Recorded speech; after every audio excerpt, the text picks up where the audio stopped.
हम लोगों ने ये तय किया है कि हर गरीब व्यक्ति की, हर लाचार व्यक्ति की सहायता की जाएगी, चाहे परिस्थितियां कोई भी हो। हमने ये ठाना कि प्रदेश का कोई भी व्यक्ति भूखा नहीं सोएगा।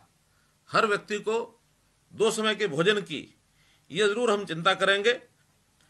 भूख भी, बहुत लोगों के राशन कार्ड इस नाते से बने थे उनको कठिनाई ना आए, लेकिन बहुत ऐसे जिनके राशन कार्ड नहीं बने थे उनकी भी चिंता नहीं आने दी।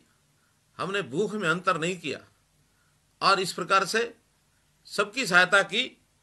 और इस 2 महीने में किसी के भूखा न सोने देने और अंत्योदय के हमारे संकल्प को ध्यान में रखते हुए सरकार ने 27 लाख से अधिक परिवारों को निःशुल्क राशन भी निरंतर उपलब्ध कराया जा रहा है। इसके अतिरिक्त ऐसे 3,70,925 परिवार हैं जिनके पास कोई राशन कार्ड नहीं था। उनके लिए भी हमने डिस्ट्रेस्ड राशन टोकन अर्थात व्यथित राशन टोकन के माध्यम से निःशुल्क राशन उपलब्ध करवाया है। निरंतर अभी भी उपलब्ध करवा रहे हैं। आज तक हमने 2,62,00,000 खाने के पैकेट तथा 12,22,000 से अधिक सूखे राशन के पैकेट ये भी वितरित किए हैं। आर्थिक सहायता, परिवार की आय की कमी के कारण से किसी की भी दैनिक जरूरतों की पूर्ति में कोई दिक्कत ना आए, इसके लिए भी हमने पिछले 3 महीने में 15,09,108 परिवारों को 636 करोड़ रुपए की राशि आर्थिक सहायता के नाते उपलब्ध करवाई है। ये राशि लाभार्थियों के बैंक खातों में सीधे ट्रांसफर की गई है। प्रति मास 4,000 रुपये से लेकर और 5,000 रुपये तक ये राशि उनको दी गई है। जैसा हमने सुना है, नर सेवा नारायण सेवा, और आजकल लॉकडाउन के समय पर जो दिशा निर्देश हमको MHA के मिले उसमें सोशल गैदरिंग्स, रिलीजियस गैदरिंग्स ये भी बंद हुई। मंदिरों में भी जो लोगों का सामान्य आना जाना था वो भी बंद हुआ। नारायण सेवा में तो खलल पड़ा, लेकिन मुझे बताते हुए संतोष हो रहा है कि नर सेवा के माध्यम से हमने इस नारायण सेवा का संकल्प पूरा किया। जो गरीब लोग थे, मजदूर थे, उनकी हर प्रकार की सेवा करने के लिए लाखों प्रवासी मजदूरों को जो हरियाणा में कार्य कर रहे हैं, लॉकडाउन के कारण अपने मूल प्रदेशों में वापस जाना चाहते हैं, उनके लिए हमने बसों का, ट्रेन्स का निःशुल्क व्यवस्था की। हरियाणा से हमने कुल 53 ट्रेन और 4,257 बसों के द्वारा 2 लाख से अधिक मजदूरों को उनके भाइयों तक पहुंचाने के लिए गंतव्य स्थान तक पहुंचाया। पिछले 3 महीने के दौरान मजदूर भाइयों के लिए 600 से अधिक हमने शेल्टर होम्स ये भी चलाए ताकि उन्हें किसी भी तरह की दिक्कत न हो। चाहे वो मजदूर पंजाब से आने वाला हो, राजस्थान अथवा जम्मू कश्मीर से आने वाला हो, अथवा हिमाचल प्रदेश से आने वाला हो, गंतव्य स्थान उसका उत्तर प्रदेश, बिहार, मध्य प्रदेश, लेकिन हरियाणा से होकर जाने वाले हर किसी मजदूर की चिंता ये हमने की है। हमने कभी प्रांत को अपनी सीमाओं तक बांधे नहीं रखा, बल्कि हर मजदूर ये हमारा भाई है। हमारा देश एक है, तो एक देश के नाते, एक भाइयों के रूप में हम लोगों ने उनकी सहायता के नाते सहायता की है। और इस समस्या का हल करने के लिए हमको जिस सीमा तक भी जाना पड़ेगा हम उस सीमा तक जाएंगे। जैसा हमको विदित है कि 18 मई से लॉकडाउन में जो रियायतें दी गई हैं, उन रियायतों में बहुसंख्यक आर्थिक गतिविधियों की ये अनुमति दे दी गई है। हमारे बाजार भी एक सीमा के अंदर खुलने शुरू हुए हैं। हमारी कारखाने, हमारे जो स्मॉल इंडस्ट्रीज है, उनको भी हमने खोला है। सेवाएं भी धीरे धीरे शनय शनय वो शुरू की जा रही हैं। तो इस प्रकार से एक प्रकार अर्थव्यवस्था की गाड़ी को अब हरी झंडी दे दी गई है ताकि हमारे जो व्यवसायी हैं वो अपना काम पुनः प्राप्त करें और उनको सरकारी सहायता की जो भी आवश्यकता है वो भी हम उनको उपलब्ध करा रहे हैं। फिर भी जो लोग इस अर्थव्यवस्था की गाड़ी को चलाने में कठिनाई महसूस कर रहे हैं, ऐसे लोगों की सहायता के लिए अपने प्रधानमंत्री श्री नरेंद्र मोदी जी ने पिछले दिनों में एक बहुत बड़ा पैकेज 20 लाख करोड़ रुपए का पैकेज इसकी उन्होंने घोषणा की है। और उस घोषणा के माध्यम से हम लोग अपने इस आत्मनिर्भर भारत के नाते से आगे बढ़ रहे हैं। हरियाणा के किसान, मजदूर, गरीब, व्यवसायी, उद्यमी इसी पैकेज का पूरा लाभ वो पाएं, इसके लिए हर संभव प्रयास हम लोग करेंगे। और इसके लिए कुछ योजनाएं भी हरियाणा सरकार ने बनाई हैं। उस पैकेज को ध्यान में रखते हुए कुछ योजनाएं ऐसी हैं जिसकी मैं घोषणा करता हूं। सबसे पहले हमारे ऐसे विद्यार्थी हैं जिन्होंने अपनी शिक्षा हेतु ऋण लिया हुआ है।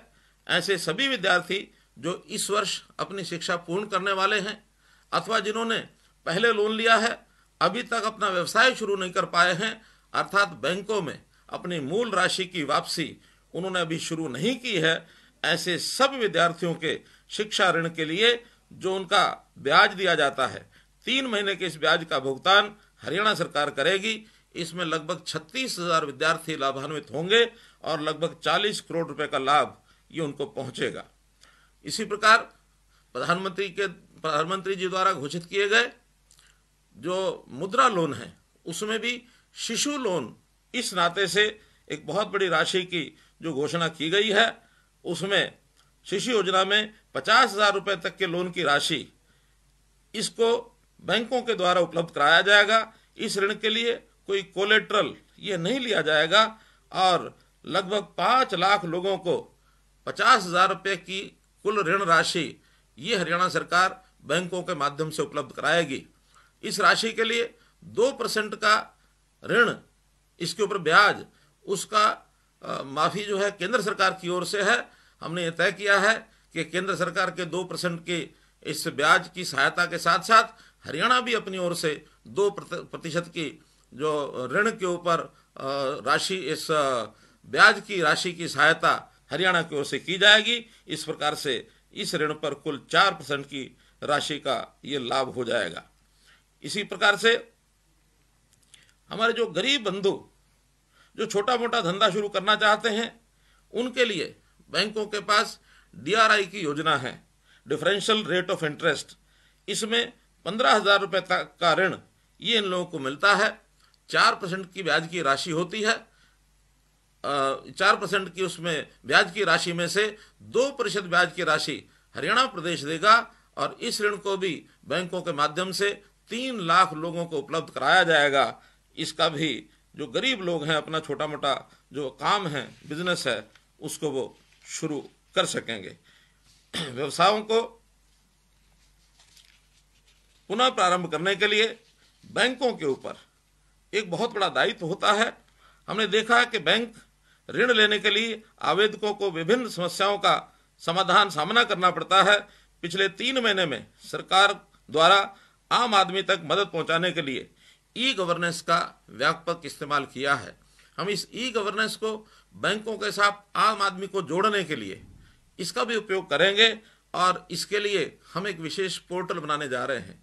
बैंकों से जो भी सहायता हमको चाहिए किसी भी स्कीम में, जो अन्य स्कीमों के लिए भी जिसका घोषणा बाद में की जाएगी, उसको भी हम उस पोर्टल के माध्यम से आवेदन कर सकते हैं। और जो भी बैंक से हम ऋण लेना चाहते हैं, जिस बैंक में हमारा अपना खाता है, उस बैंक को अप्लाई किया जा सकता है। सरकार भी पूरा उस पर ध्यान रखेगी कि जो आवेदन हमारे गरीब लोगों ने किया है, बैंकों ने उनका ऋण उनको पहुंचाया है अथवा नहीं पहुंचाया है, इसकी सारी जानकारी हम लेंगे। इसी प्रकार मैं बहुत ही एक विश्वास के साथ कह सकता हूं कि हरियाणा प्रदेश ये अन्य प्रदेशों की तुलना में, चाहे आर्थिक गतिविधि हो, चाहे कोरोना के साथ लड़ाई हो, इन सब बातों में अन्य प्रदेशों की तुलना में बहुत अच्छी स्थिति में है। जैसा मैंने 2 दिन पहले भी बताया था, उसी बात को दोहरा रहा हूं कि हरियाणा, चाहे दिल्ली हो, राजस्थान हो, पंजाब हो अथवा उत्तर प्रदेश हो, इन सब प्रांतों से हमारी स्थिति बहुत बेहतर है। आज भी कोरोना के नाते से हमारे यहाँ भी संख्या 942 ये पॉजिटिव केसेस आए, जिसमें से 601 संख्या ये उसके अंदर से रिकवर हो गई है, अर्थात जिनको अस्पतालों से छुट्टी दे दी गई है। मात्र 327 लोग ऐसे हैं जिनका अभी इलाज चल रहा है। 14 लोगों की मृत्यु हुई है। हमारा जो रिकवरी रेट है ये 63.80 ये है।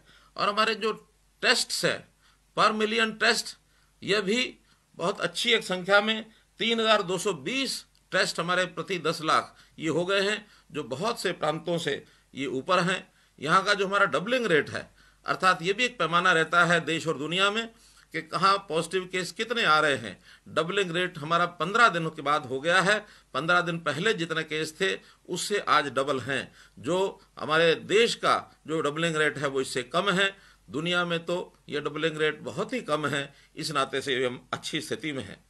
हम लोगों ने सुना जैसे कि देश के प्रधानमंत्री ने अपने देश को आत्मनिर्भर भारत बनाने के लिए जो विभिन्न प्रकार की घोषणाएं की हैं उसके ऊपर एक एक करके भारत सरकार काम कर रही है। उसी अनुरूप हरियाणा सरकार भी जितना हमारा हिस्सा होगा, जितना हमारा शेयर होगा, हम उसको बखूबी ये लेने वाले हैं। गरीब लोगों की सहायता के लिए चाहे उनको ऋण लेने की बात हो अथवा मनरेगा जैसे विषय पर काम देने की बात हो, इसमें भरपूर सहायता केंद्र सरकार से हम लेकर के अपने प्रदेश के लोगों को देने वाले हैं। जैसे उन्होंने घोषणाएं की हैं उसमें एमएसएमईज जो हमारे छोटे उद्योग हैं, लघु उद्यम है और छोटा व्यापारी है, इन सब के लिए जो 3 लाख करोड़ रुपए का एक पैकेज घोषणा की गई है उसमें बहुत प्रकार के जो योजनाएं हैं उन योजनाओं को बनाया जा रहा है। एक एक योजना सरकार के माध्यम से, बैंकों के माध्यम से आप लोगों के सामने रखी जाएगी और उसका भरपूर उपयोग जल्दी से जल्दी वो मिल सके। चाहे उसमें गरीब लोग हैं, लेबर करने वाले लोग हैं, माइग्रेंट्स हैं, फार्मर्स हैं, ऐसे फार्मर्स के लिए अन्य जो सहयोगी व्यवसाय हो सकते हैं उसमें मछली पालन है, पशुपालन है, एग्रो इंडस्ट्रीज हैं, इन सब के ऊपर बहुत बड़ी राशि सरकार के द्वारा खर्च की जा रही है। हमारी मार्केट, हमारी मंडियां, उनका मंडीकरण ये भी इस प्रकार से बनाया जा रहा है ताकि किसी प्रकार की कोई कठिनाई ना आए और बिना किसी एक प्रकार से कठिनाई के हम अपने इस माल को, अपने उपज को ठीक रेट से बेच सकें, हमें रेट ठीक मिल जाए। जो कंपटीशन है चाहे वो प्रदेशों में हो चाहे पूरे देश के प्रदेशों में हो, उस कंपटीशन में अधिक से अधिक आय हमारे किसान की किस प्रकार से हो सकती है, इस काम के ऊपर पूरा ध्यान दिया जा रहा है। इसी प्रकार चाहे हमारा बड़ा उद्योग हो, कोल है, माइनिंग है, डिफेंस की चीजें हैं अथवा हवाई सेवाएं हैं, बिजली है, पावर जनरेशन, इस नाते से भी देश और दुनिया में जितने इन्वेस्टर्स हैं उनको बुलाया जा रहा है और उद्योग के नाते उनको जितनी सहूलतें हैं, ईज ऑफ डूइंग बिजनेस के नाते अथवा अन्य अपेक्षाएं, ये सब पूरी की जाएंगी ताकि अपना देश दुनिया के देशों में एक मजबूत देश बनकर के उभरे। जैसा हम जानते हैं कि 21वीं सदी ऐसा माना जा रहा है कि भारत की सदी है। भारत ने दुनिया को बहुत कुछ दिया है। भले अभी तक हम आर्थिक दृष्टि से उस कंपटीशन में नहीं आए थे, लेकिन आज परिस्थितियां बदल चुकी हैं। अब इस कोरोना के बाद हम नई प्रकार की जो भी जीवन जीने की शैली है उस अनुसार हमको आगे बढ़ना पड़ेगा। हमारी आर्थिक जो गतिविधियां हैं उसमें भी परिवर्तन आएंगे, हमारा उद्योग बढ़ेगा, हमारी सेवाएं बढ़ेंगी और हमारा मूलभूत जो प्राइमरी सेक्टर है कृषि के ऊपर जो निर्भर है, कृषि भी हमारे नए ढंग से हम करके आगे लाएंगे और दुनिया को एक अच्छा रास्ता हम दिखा सकेंगे। भविष्य हमारा है। हमारे इस भविष्य को आगे बढ़ाने के लिए हरियाणा भी पूरा योगदान करेगा। हरियाणा का नौजवान, बालक, पुरुष, स्त्री, सब लोग, चाहे मजदूर हो, दुकानदार हो, चाहे वो किसान हो, कोई भी नागरिक है, कोई भी व्यवसाय करने वाला है, एकजुट होकर के हरियाणा को हम आगे बढ़ाएंगे। इस संकल्प को लेकर के हम आगे बढ़ेंगे। उसके लिए सरकार हर समय, हर वर्ग के लिए, हर परिवार के लिए, हर व्यक्ति के लिए हमेशा आपके साथ खड़ी है। आप चिंता न करें, हम एक संवेदनशीलता के नाते से हर वर्ग के लिए खड़े हैं, किसी की कोई कठिनाई नहीं आने देंगे।